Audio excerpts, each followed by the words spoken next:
Hello everyone, probability में मैं आपको एक क्वेश्चन को सॉल्व करने के लिए मेथड बताने वाला हूँ। ये क्वेश्चन आपके आने वाले बोर्ड एग्जाम में पूछा जा सकता है और ये क्वेश्चन अगर बोर्ड एग्जाम में पूछा गया तो 4 मार्क्स में पूछा जाएगा, क्योंकि ये प्रोबेबिलिटी के अदर क्वेश्चनों से डिफरेंट है।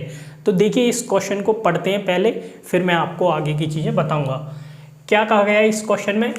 If a coin is toss 10 times find the probability of, first part है at least 9 heads, first part. Second part में आपको प्रोबेबिलिटी फाइंड करनी है एट मोस्ट 1 हेड्स।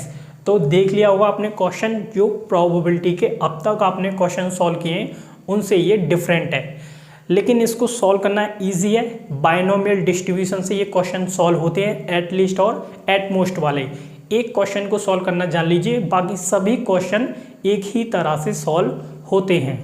चलिए तो देखते हैं इस क्वेश्चन का सॉल्यूशन। तो बस आपको समझना है, और इतना बड़ा क्वेश्चन है नहीं, ये आसानी से सॉल्व हो जाता है। पहले हम फर्स्ट पार्ट को सॉल्व करते हैं, जिसमें बोला गया है कि आपको प्रोबेबिलिटी फाइंड करनी है किसकी? Eight least 9 heads. ओके, तो देखिए सॉल्यूशन। अगर हम इस क्वेश्चन को पढ़ें तो इसमें देखिए क्या कहा गया है, एट लीस्ट 9 हेड्स। तो यहाँ पर ये वर्ड देखिए बिल्कुल अलग पड़ेगा आपको। ये क्वेश्चन इस वजह से अलग है कि इसमें पूछा गया है एट लीस्ट 9 हेड्स, क्योंकि अब तक जो भी आपने किसी इवेंट की प्रोबेबिलिटी फाइंड की है उसमें उसके एग्जैक्टली अकर होने की फाइंड की है। एट लीस्ट और एट मोस्ट की अब तक आपने नहीं फाइंड की थी, तो अब इसकी भी फाइंड करना सीख लीजिए। देखिए, सबसे पहले आपको जानना पड़ेगा कि ये एट लीस्ट का मीनिंग क्या होता है, फिर हम इस क्वेश्चन का सॉल्यूशन देखेंगे। देखो, एट लीस्ट का मीनिंग होता है, एट लीस्ट का मीनिंग होता है minimum to maximum.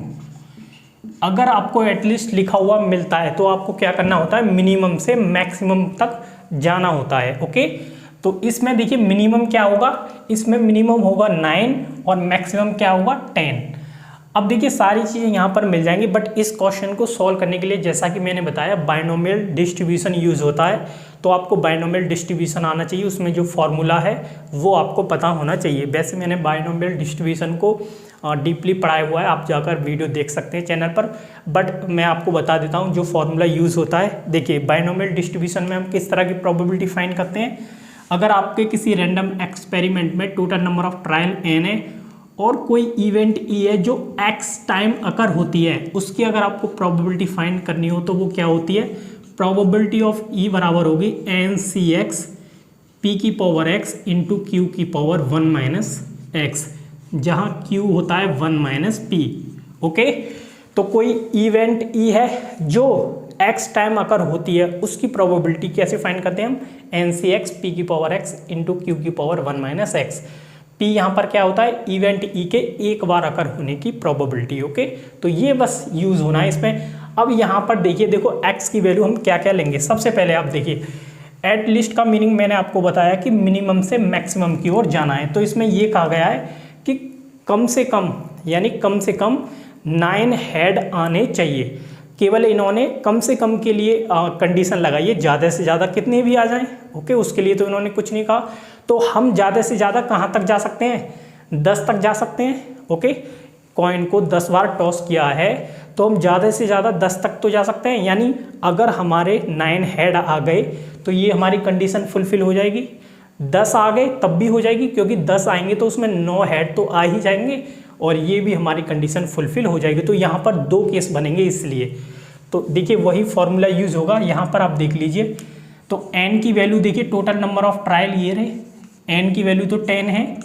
Okay, p की वैल्यू कितनी होगी, p probability of event e। एक कॉइन को अगर हम टॉस करेंगे तो उस पर हेड आने की प्रोबेबिलिटी क्या होगी, 1/2। तो p की वैल्यू क्या होगी, 1/2। और q मैंने बताया 1 माइनस पी होता है, तो वो भी क्या आ जाएगा, 1/2। ओके, अब देखिए, अब आपको 2 केस बने हैं, जब वैन x की वैल्यू अगर हम क्या लें, 9 लें, यानी हम हेड के 9 टाइम्स आने की अगर प्रोबेबिलिटी फाइंड करें तो इस फॉर्मूले के अनुसार क्या होगी। देखो, n की वैल्यू आपके पास है, p है, q है और x आपका 9 है, तो उसमें पुट कीजिए। तो देखो प्रोबेबिलिटी ऑफ e क्या आएगी, 10c9 आएगी। ओके, फिर 1/2 की पावर 9 इंटू 1/2 की पावर, देखिए सॉरी ये n-x है यहाँ पर, n-x, तो कितना हो जाएगा 10-9 यानी कि 1 ही हो जाएगा। ओके, तो फाइनली ये क्या आ जाएगा 10c9, इन दोनों पावर को ऐड कर लेता हूँ तो ये 1/2 की पावर 10 हो जाएगा। तो इस तरह से ये आएगा। तो यहाँ पर आप देखिए अगर हमारे 9 हेड आ जाते हैं तो हमारी ये कंडीशन फुलफिल हो गई। और एक केस ये भी तो बन सकता है, और मैं लगाऊंगा, और अगर हम 10 टाइम कॉइन को टॉस करें उस पर 10 बार ही क्या आ जाए हेड आ जाए, तो तब भी तो हमारी क्या हो जाएगी उसमें 9 हेड आ जाएंगे।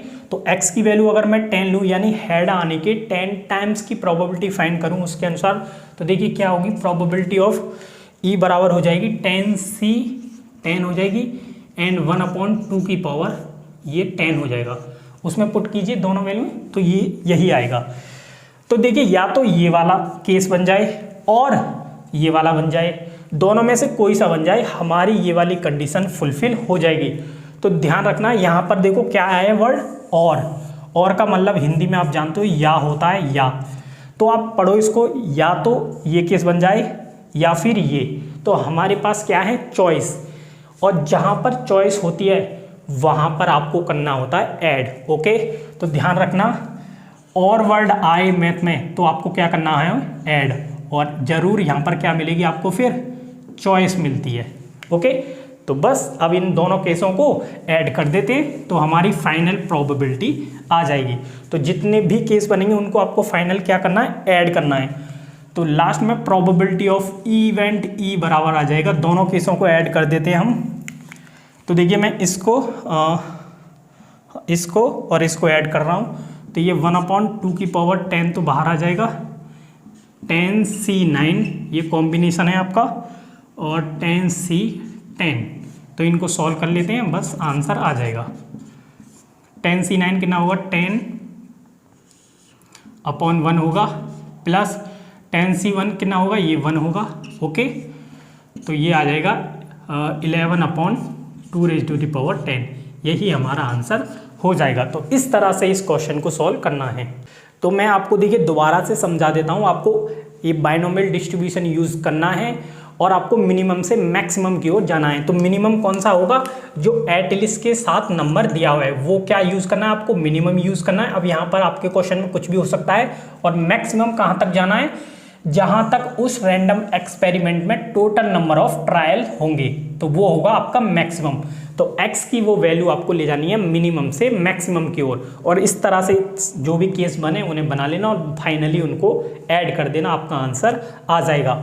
और वर्ड यूज होगा तो मैंने बताया और का मतलब होता है ऐड करना। ओके, तो इसे आप नोट कर लें। अब सेकेंड इंपॉर्टेंट केस को हम सॉल्व करते हैं। सेकेंड पार्ट को आप पढ़ सकते हैं। देखिए क्या बोला गया है इसमें, एट मोस्ट 1 हेड्स। तो इसमें बोला गया है कि जो कॉइन 10 टाइम टॉस किया जाता है उसमें एट मोस्ट यानी अधिक से अधिक 1 हेड आए, उसकी प्रोबेबिलिटी क्या होगी। तो सबसे पहले इस क्वेश्चन को अगर आपको सॉल्व करना है बाइनोमियल डिस्ट्रीब्यूशन से ही होगा, मैंने बताया। बस आपको मीनिंग जानना है एट मोस्ट का मीनिंग क्या होता है, जैसे हमने अभी एट लिस्ट का जाना। तो सेकेंड पार्ट का सॉल्यूशन देखिए, सॉल्व दोनों एक ही तरह से होते हैं, बस इसमें एट लिस्ट और एट मोस्ट का केस बनाना पड़ता है आपको। तो एट मोस्ट का मीनिंग देखिए क्या होता है। एट मोस्ट का मीनिंग होता है मैक्सिमम से मैक्सिमम टू मिनिमम। ओके, तो एट मोस्ट का मीनिंग क्या होता है मैक्सिमम टू मिनिमम, तो आपको मैक्सिमम से मिनिमम की ओर जाना है। ओके, तो मैक्सिमम क्या होगा मैंने बताया जो टोटल नंबर ऑफ ट्रायल है, और मिनिमम क्या होगा जितना आपको एट मोस्ट के साथ नंबर दिया हुआ है। बस यहाँ तक x की वैल्यू ले जाइए, बाइनोमियल डिस्ट्रीब्यूशन के फॉर्मूले में पुट करते चलिए और सभी को ऐड कर दीजिए, उन सभी केसों को, आपकी फाइनल प्रोबेबिलिटी आ जाएगी। तो इसमें कहा है ना एट मोस्ट 1 हेड आए, इसमें ये कहा गया कि जब आप कॉइन को 10 टाइम टॉस करें तो उस पर अधिक से अधिक 1 हेड आए, इसकी प्रोबेबिलिटी बताइए। तो इन्होंने अधिक से अधिक के लिए जो है लिमिट बना दी है, लेकिन कम से कम कितनी आए उसके लिए तो कुछ नहीं कहा। तो हमारी 1 आ जाए तब भी ये कंडीशन फुलफिल हो जाएगी, और अगर एक भी हेड ना आए तो तब भी कंडीशन फुलफिल हो जाएगी। ओके, कम से कम के लिए कोई केस नहीं बनाया ना इन्होंने, एट मोस्ट यानी अधिक से अधिक 1 आए इसके लिए बस बोला है, बाकी कुछ नहीं बोला। तो आपको मैक्सिमम से मिनिमम की ओर जाना है। तो यहाँ पर देखिए जब x की वैल्यू अगर हम फाइनली 1 ले लें, ओके 1 ले लें, यानी हेड के एक बार आने की प्रोबेबिलिटी अगर हम फाइंड करें तो फॉर्मूले में पुट करते हैं, क्या होगी, NCX होता है तो tan C 1 होगा, फिर 1/2 की पावर x होता है, x का मतलब 1 एंड 1/2 की पावर n-x यानी 10-1 यानी 9। ओके, बाइनोमियल डिस्ट्रीब्यूशन वाला ही फॉर्मूला लगाया मैंने, तो tan C 1 हो जाएगा, सॉरी, और ये 1/2 की पावर 10 हो जाएगा। अब यहाँ पर देखिए, और ये भी तो हो सकता है कि जब हम कॉइन को 10 टाइम टॉस करें और उस पर एक भी हेड ना आए, तो तब भी तो ये कंडीशन फुलफिल होगी, एट मोस्ट 1 हेड वाली। ओके, अरे एक भी हेड नहीं आता है तो कोई बात नहीं, क्योंकि उन्होंने ये कहा है कि अधिक से अधिक एक आए, लेकिन कम से कम कुछ भी आए या ना आए वो आपको देखना है। बस इन्होंने ये कह दिया कि अधिक से अधिक आपको एक तक जाना है, बस उससे ऊपर नहीं जाना, बाकी अब नीचे कितना भी चले जाओ जहाँ तक पॉसिबल है। तो हम 0 तक जा सकते हैं। भाई एक भी हेड ना आए उसका मीनिंग क्या है कि x की वैल्यू 0 ले लीजिए। तो अगर मैं x 0 ले लेता हूँ तो इस केस में प्रोबेबिलिटी क्या होगी, देखिए उसी फॉर्मूले में पुट करते हैं, तो tan C 0 और ये तो 1/2 की पावर 10 ही बनेगा। अब देखिए ये वाला केस बन जाए या फिर ये वाला, और का मीनिंग मैंने बताया क्या होता है, या, तो ये वाला केस बन जाए या ये वाला, और जैसे ही या यानी और आया तो आपको क्या करना है, उन सभी केसों को ऐड करना है। ओके, चॉइस है ना आपके पास, या तो ये हो जाए या फिर ये, चॉइस का मतलब होता है ऐड करना, तो इनको ऐड कर लेते हैं। तो फाइनल प्रोबेबिलिटी हमारी क्या बनेगी, probability of E is equal to होगा 1/, इनको ऐड कर रहा हूँ मैं, देखिए कहाँ गया ये वाला और ये वाला केस, तो ये tan C 1 plus tan C 0, बस कॉम्बिनेशन को सॉल्व करना है। अब tan C 1 की वैल्यू क्या होगी, 10 ही होगी, प्लस और tan C 0 क्या होगा, 1 होगा, तो ये भी क्या आया 11/2⁻10। तो इसका भी आंसर क्या आया 11/2⁻10 हमारा आंसर आ गया। तो इस तरह से आपको करना होता है। देखिए एक और मीनिंग अलग से मैं आपको बता दूं, जैसे और का मीनिंग मैंने आपको बताया ऐड करना होता है। अगर आपको सेंस निकले एंड का, अगर एंड का सेंस निकले तो उस केस में आपको मल्टीप्लाई करनी होती है, और यहाँ पर आपके पास कोई चॉइस नहीं रहेगी, नो चॉइस। ओके, एंड का मीनिंग होता है मल्टीप्लाई करना। अगर आपके केसों में एंड लग रहा है, एंड का सेंस आ रहा है, तो आपको क्या करना है, सभी केसों की मल्टीप्लाई, और का आ रहा है ऐड करना है। तो ये क्वेश्चन था, इसको आप नोट कर लें, और बस एट लिस्ट में मिनिमम से मैक्सिमम और एट मोस्ट में मैक्सिमम टू मिनिमम आपको जाना है, बस इतना करना है। बायनोमियल डिस्ट्रीब्यूशन के फॉर्मूले में डायरेक्ट x की वैल्यू पुट करके सारे केस बना के उनको फाइनली ऐड कर देना, आंसर आपका आ जाएगा। तो इस क्वेश्चन को आप नोट कर लीजिए। तो इस वीडियो को हम यहीं पर फिनिश करते हैं। Thanks for watching.